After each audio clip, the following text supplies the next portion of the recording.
Hello बच्चों, कैसे हैं आप लोग? सब ठीक ठाक? चलिए, विद्युत क्षेत्र की तीव्रता के बाद आज एक नया टॉपिक शुरू करते हैं, विद्युत द्विध्रुव। जैसे कि नाम से पता लग रहा है आपको, द्विध्रुव यानी कि दो ध्रुव होंगे।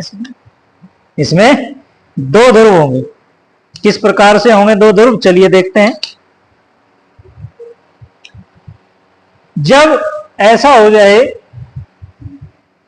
कि दो विपरीत प्रकृति के आवेश लेकिन परिमाण में समान, ये क्यों है, ये भी क्यों है, केवल इनकी प्रकृति विपरीत है। ये माइनस और ये प्लस, ये ऋणावेश और ये धनावेश।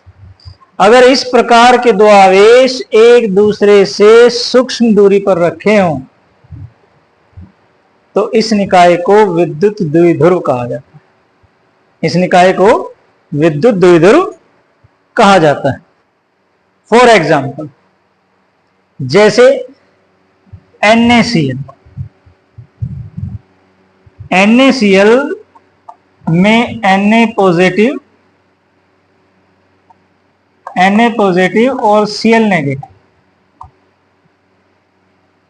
एकल बंध से जुड़े होते हैं और इनके बीच की दूरी कुछ एंगस्ट्रॉम होती है। कुछ एंगस्ट्रॉम, बहुत छोटी दूरी होती है, सूक्ष्म दूरी होती है इनके बीच। दोनों पर आवेश, एक धनावेश एक ऋणावेश। परिमाण तो समान है एक एक, परंतु प्रकृति विपरीत। एक धनात्मक है और दूसरा ऋणात्मक है। तो इस निकाय को विद्युत द्विध्रुव कहा जाए। क्लियर बच्चों? द्विध्रुव में आवेशों के बीच की दूरी को 2L लिया जाता है, जिसको द्विध्रुव की लंबाई कहा जाता है। 2L लेने का कोई खास कारण नहीं है। आगे चलकर कुछ कैलकुलेशंस हम करेंगे, गणनाएं करेंगे, तो वहां द्विध्रुव के बीच से, इसके मध्य बिंदु से दूरियां मापी जाएंगी। तो उस समय अगर हम इसको L लेते तो कैलकुलेशन में थोड़ा कॉम्प्लिकेशन जरूर आता, कुछ डिफिकल्ट हो जाती कैलकुलेशन, गणनाएं कुछ डिफिकल्ट हो जाती। इसलिए इसकी लंबाई को 12 लिया गया है। इसका और कोई रीजन नहीं है, केवल आने वाली गणनाओं को आसान बनाने के लिए इसको 12 लिया गया है, ताकि बीच से जब दूरी ली जाए तो केवल L हो जाए, L/2 ना हो। क्लियर बच्चों? अगर देखा जाए तो इस द्विध्रुव का कुल आवेश तो 0 है। अगर एक माइनस और एक प्लस को हम जोड़ेंगे तो कुल आवेश कितना आएगा? 0। लेकिन यह विद्युत क्षेत्र प्रकट करता है, इसका विद्युत क्षेत्र 0 नहीं होता। अगर हम इस दिशा में कहीं विद्युत क्षेत्र निकालेंगे तो प्लस Q से दूरी कुछ कम और माइनस Q से ज्यादा होगी, तो बराबर नहीं है। इसलिए विद्युत क्षेत्र शून्य नहीं, केवल द्विध्रुव का कुल आवेश शून्य होता है। चलिए परिभाषा लिखते हैं इसकी। जब दो समान परंतु विपरीत प्रकृति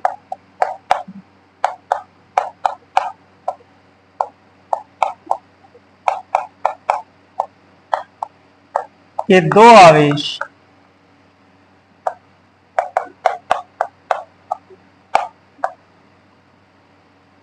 एक दूसरे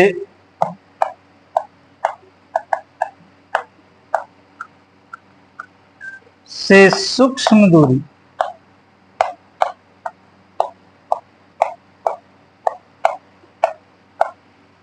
पर रखे हों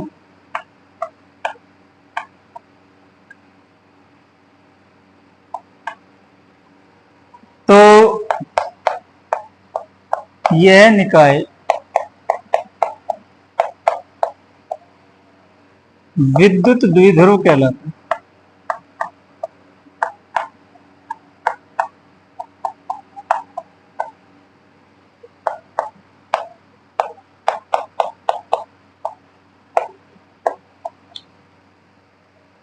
क्लियर बच्चों?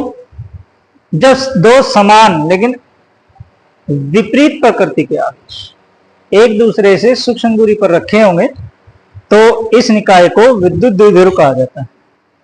तो विद्युत द्विध्रुव का कुल आवेश कितना है? 0। लेकिन विद्युत क्षेत्र 0 नहीं है, विद्युत क्षेत्र 0 नहीं है। उदाहरण के तौर पर एग्जाम्पल, NaCl साधारण नमक कैसे बना है? Na पॉजिटिव और Cl नेगेटिव के एकल बंध है, इसे एकल बंध से जुड़े होते हैं। यहां पर एक प्लस, दूसरा माइनस, समान आवेश है लेकिन विपरीत प्रकृति। अगर कुल आवेश देखा जाए NaCl का कुल आवेश 0, क्योंकि ये द्विध्रुव है, 2 ध्रुव है इसमें, Na पॉजिटिव और Cl नेगेटिव। क्लियर? चलिए और क्या बात इसके बारे में बता सकते हैं? देखिए, ये जो लाइन है जो द्विध्रुव के दोनों आवेशों को जोड़ती है, द्विध्रुव के दोनों आवेशों को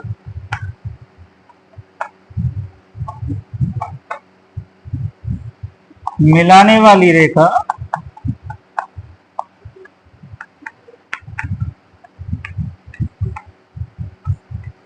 द्विध्रुव की अक्ष कहलाती।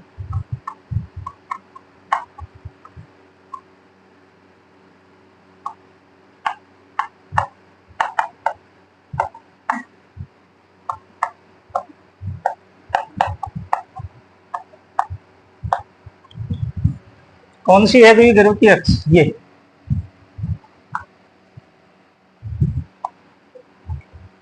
विद्युत द्विध्रुव का कुल आवेश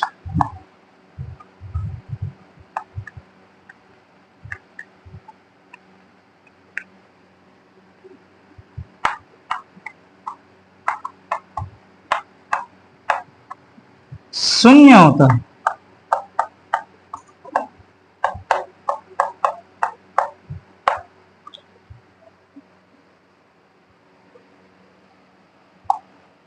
परंतु विद्युत द्विध्रुव का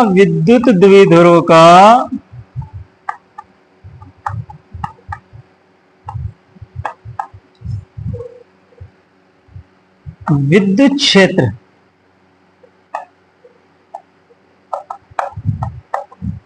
शून्य नहीं है।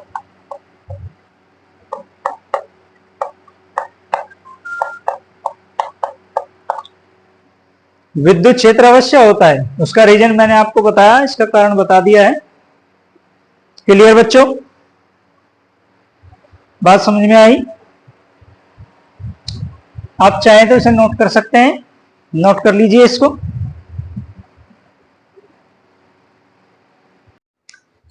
प्रत्येक द्विध्रुव विद्युत द्विध्रुव का एक आघूर्ण होता है। तो होता कैसे है, कैसे हम निकालते हैं द्विध्रुव आघूर्ण को, वो देख लेते हैं। ये 2L क्या है बच्चों? द्विध्रुव की लंबाई, और प्लस का आवेश, माइनस का आवेश।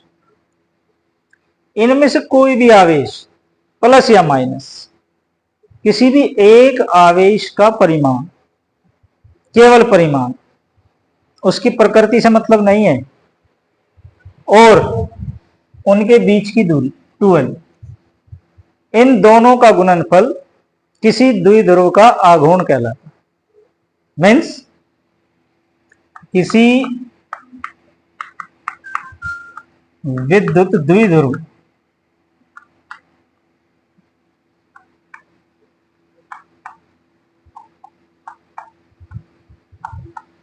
के एक आवेश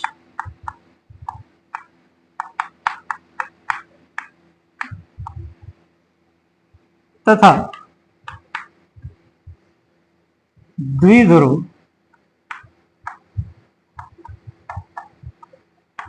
की लंबाई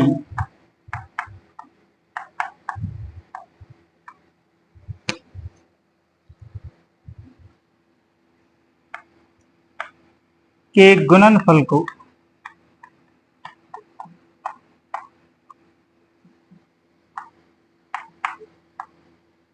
द्विध्रुव आघूर्ण कहते हैं।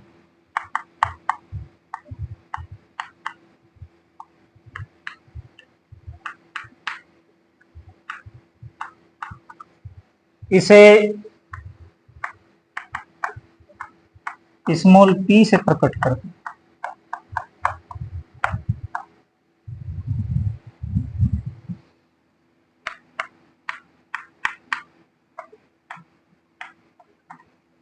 एक आवेश कोई भी प्लस q आवेश और उनके बीच की दूरी द्विध्रुव आघूर्ण। द्विध्रुव का एक आवेश गुना द्विध्रुव की लंबाई या उनके बीच की दूरी, इनके गुणनफल को द्विध्रुव आघूर्ण कहते हैं। द्विध्रुव आघूर्ण एक सदिश राशि होती है। द्विध्रुव आघूर्ण एक सदिश राशि होती है।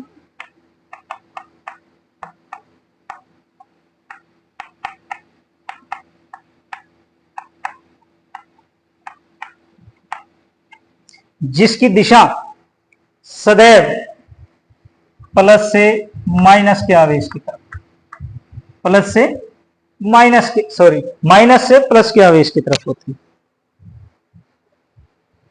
द्विध्रुव आघूर्ण एक सदिश राशि है और इसकी दिशा सदैव माइनस के आवेश से प्लस के आवेश की तरफ होती है। सो हम इसे लिख सकते हैं वेक्टर P बराबर Q इंटू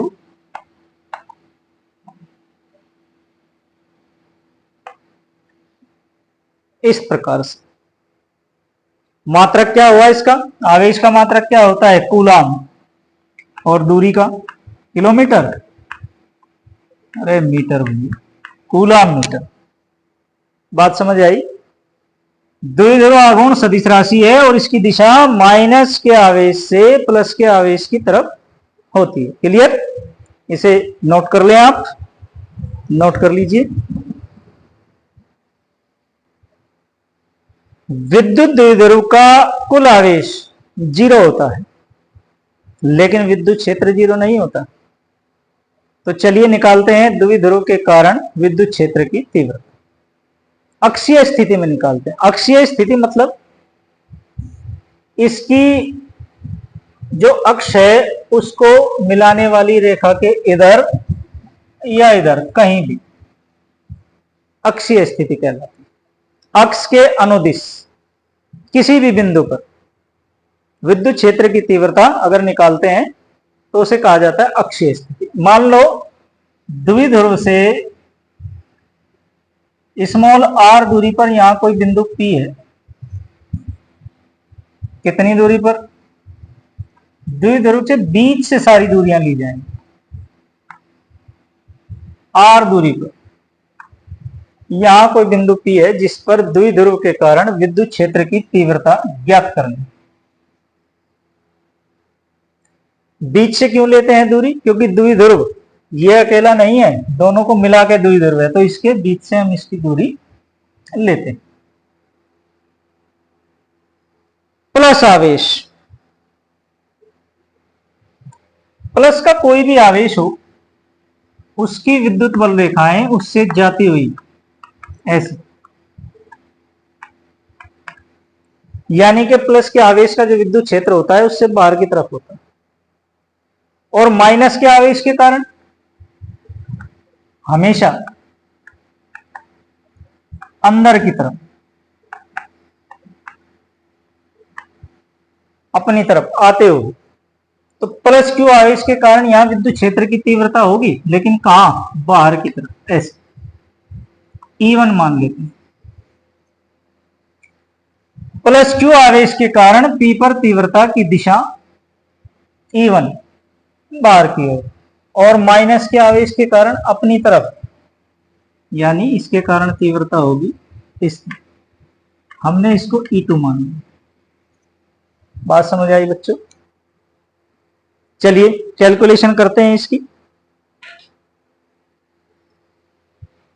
पहले 2 लाइन लिख लेते हैं इसके बारे में। माना एक विद्युत द्विध्रुव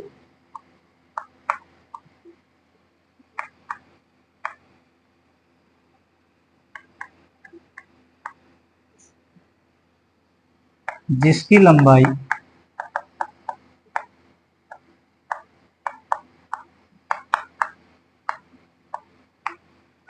L है,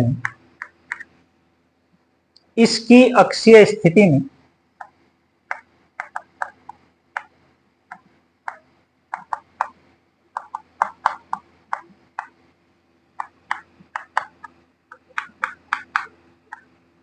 स्मॉल r दूरी पर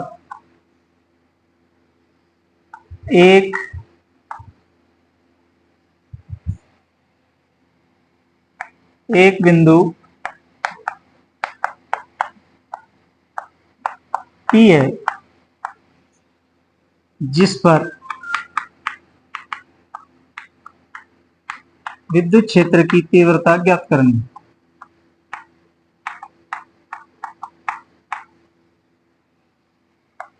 की तीव्रता ज्ञात करनी है।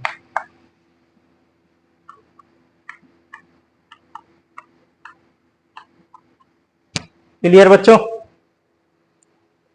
तो P एक बिंदु है r दूरी पर जिस पर विद्युत क्षेत्र की तीव्रता ज्ञात करनी है। चलिए ज्ञात करते हैं। प्लस Q आवेश के कारण P पर तीव्रता,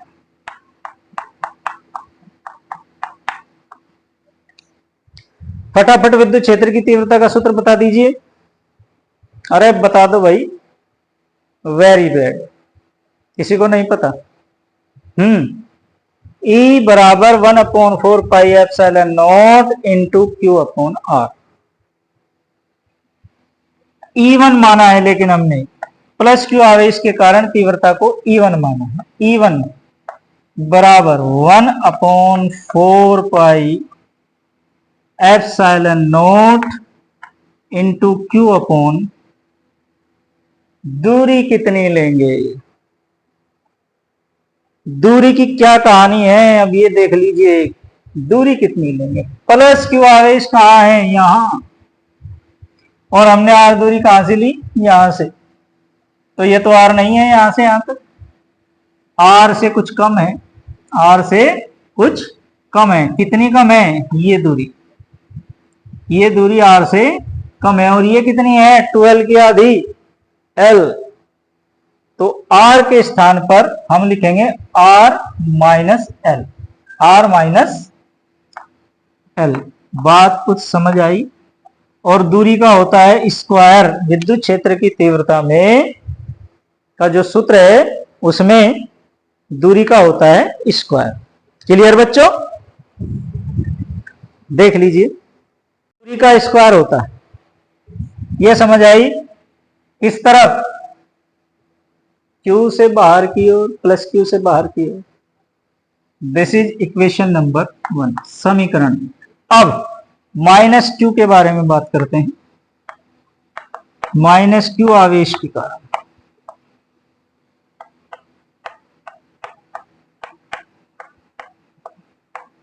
P पर तीव्रता,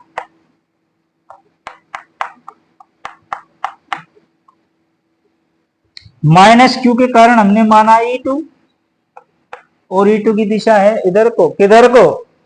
अरे माइनस Q की तरफ। लेकिन फॉर्मूला तो वही होगा, Q। अब दूरी कितनी होगी? अब दूरी कितनी होगी? क्योंकि R तो यहां से ली गई है।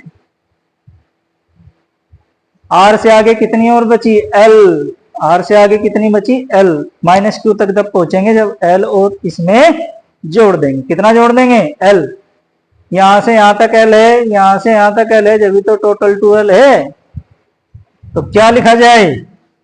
R प्लस एल का स्क्वायर। क्लियर बच्चों? दोनों के कारण तीव्रताएं निकाल ली, लेकिन तीव्रताएं अलग अलग दिशाओं में है। E2 की दिशा ये और E1 की दिशा ये, विपरीत दिशा में है दोनों। तो परिणामी तीव्रता कैसे निकलेगी? जब दो भौतिक राशियां एक दूसरे के विपरीत होती हैं तो परिणामी निकालने के लिए उनका अंतर निकाला जाता है, उनका अंतर निकाला जाता है। अतः P पर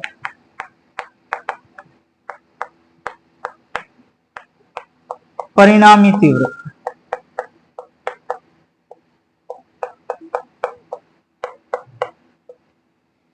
हमने E मान लिया है कि परिणामी तीव्रता कैपिटल E है, और ये लिखेंगे हम E1 माइनस E2। अब E1 माइनस E2 क्यों लिखा, E2 माइनस E1 क्यों नहीं लिखा? ये भी प्रश्न दिमाग में आया होगा। E2 माइनस E1 क्यों नहीं लिखा, E1 माइनस E2 ही क्यों लिख दिया? Q और P के बीच की दूरी देखिए, और प्लस Q और P के बीच की दूरी देखिए। नजदीक कौन है? Plus Q। विद्युत क्षेत्र की तीव्रता के बारे में विस्तार से हमने पढ़ा, और ये होता है ऐसे, E inversely proportional to R square. विद्युत क्षेत्र की तीव्रता आवेशों के बीच की दूरी के व्युत्क्रम के बराबर होती है, व्युत्क्रम के स्क्वायर के बराबर होती है। जहां दूरी कम होगी वहां विद्युत क्षेत्र की तीव्रता ज्यादा, तो Q के कारण यहां तीव्रता ज्यादा होगी, और यहां होगी दूरी ज्यादा तो यहां तीव्रता माइनस Q के कारण होगी कम। तो कम कौन सी है? E2। ज्यादा वाले में से कम वाले को घटाएंगे तो ही परिणामी तीव्रता निकलेगी। बात समझ आई बच्चों? चलिए आगे की कहानी देखते हैं क्या है। आगे की कहानी क्या कहती है विद्युत द्विध्रुव की, इसको देख लेते हैं।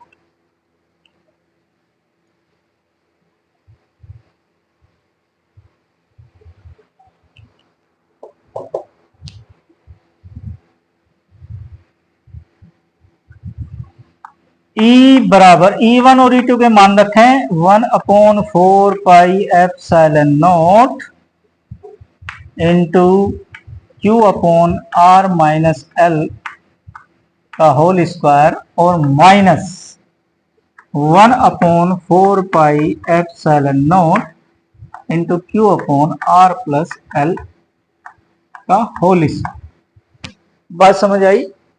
कॉमन है इसमें से Q/4πε0, कॉमन ले लें।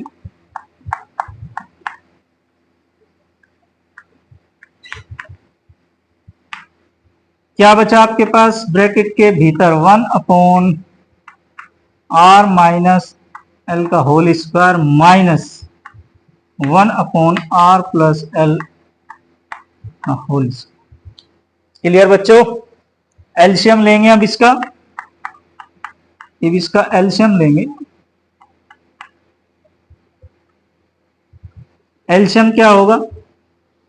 R minus L whole square into R plus L का होल स्क्वायर, और यहां होगा R प्लस L का whole square minus R minus L का होल स्क्वायर। इस तरह से एलसीएम लेने के बाद ये आ जाता है। अब ऊपर वाले ब्रैकेट को हम ओपन करेंगे, खोलेंगे, इनको खोल दीजिए।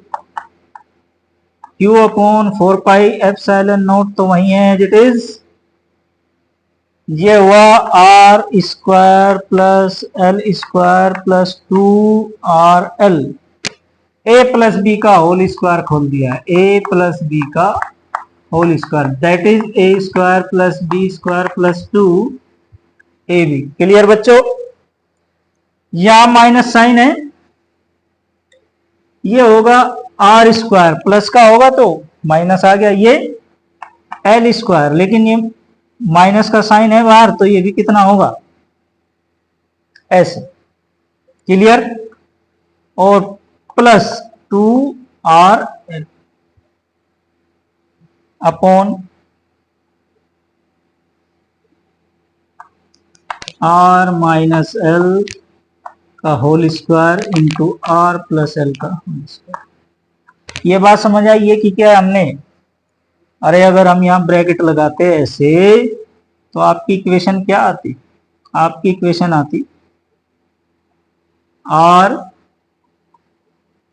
प्लस एस, अगर ब्रैकेट लगा रहने देते। लेकिन अगर ब्रैकेट खोल देते हैं हम तो माइनस के अंदर मल्टीप्लाई होगी, ये भाई साहब भी माइनस के हो जाएंगे, ये भी माइनस के हो जाएंगे, ये हो जाएगा प्लस। क्लियर? अब देखो कौन कौन एंटी है एक दूसरे का, आर प्लस आर यहां माइनस, एल प्लस एल यहां माइनस, कैंसिल। और ये दोनों सगे भाई 2RL तो इनके बीच कोई झगड़ा नहीं है। बच्चों इसे नोट कर लें पहले।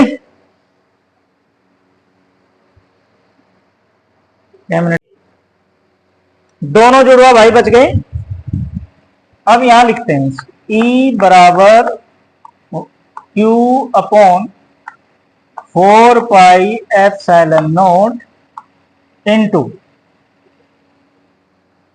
2RL प्लस 2RL हो गए 4RL, 4RL और अपॉन में बचा हुआ है वही S.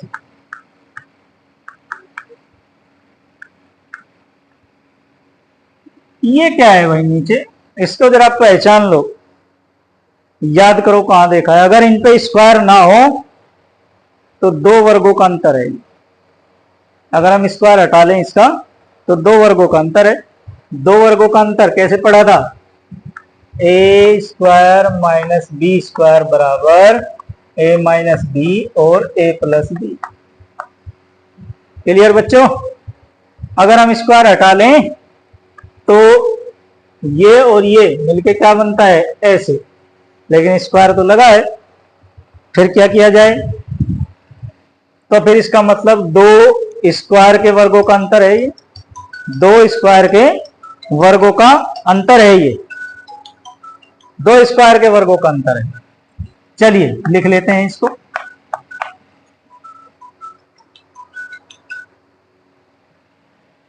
Q upon 4 pi epsilon not, ये तो ऐसे ही रहेगा 4RL, इसको हम लिख सकते हैं R square minus L square, लिख सकते हैं कि नहीं? अगर आप इसको ओपन करेंगे तो यही आएगा। बात समझ आई? चलिए Q upon 4 pi epsilon not into, अब हम इसको लिख लेते हैं ऐसे 2R इंटू 12, तुक्का लगा दिया है, R square minus L square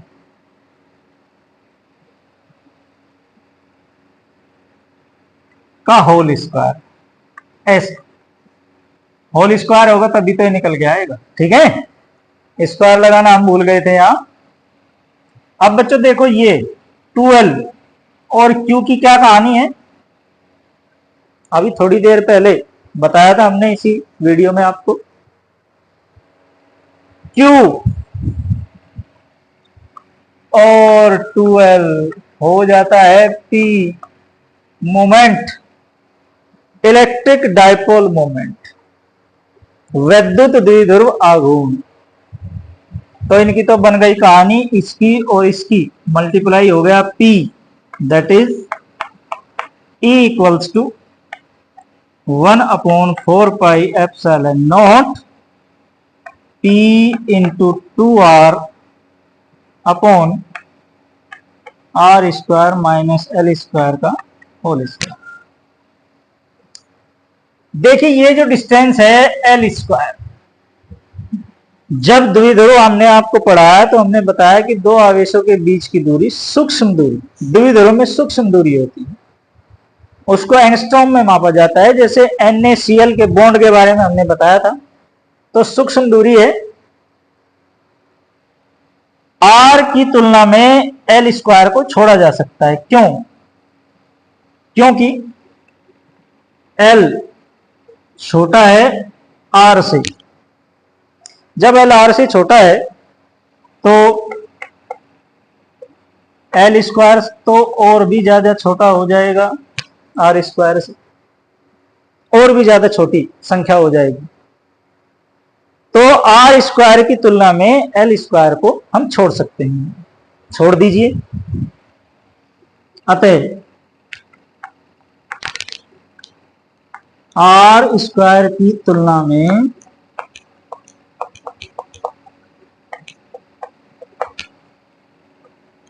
L square को नगण्य मानकर छोड़ दें।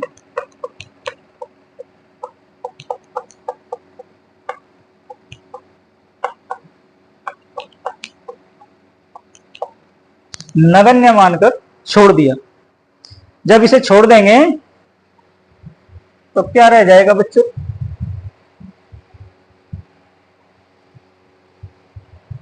क्या रहेगा? यहां से L स्क्वायर गायब, E बराबर 1/4πε0 into P into 2L upon power square थी और R स्क्वायर ये था R की power 4, R to the power 4, और एक पावर को इस पावर से कैंसिल कर दिया। तो आपके पास जो सूत्र है वो आ गया है 1/4πε0 2P अपॉन R। यही किसी विद्युत द्विध्रुव के कारण अक्षीय स्थिति में विद्युत क्षेत्र की तीव्रता का सूत्र है। विद्युत क्षेत्र की तीव्रता का सूत्र है। क्लियर बच्चों? नोट कर लें इसको, नोट कर लिया बच्चों? विद्युत द्विध्रुव की अक्षीय स्थिति में विद्युत क्षेत्र की तीव्रता का सूत्र आपने पढ़ लिया है, समझ आ गया आपके? अब मिलते हैं अगली वीडियो में। विद्युत द्विध्रुव की निरक्षीय स्थिति में तीव्रता क्या होगी उसको निकालेंगे अगली वीडियो में। तब तक के लिए गुड बाय। और अगर वीडियो आपको अच्छी लगी है तो इसे लाइक और सब्सक्राइब जरूर कर दें। Good bye.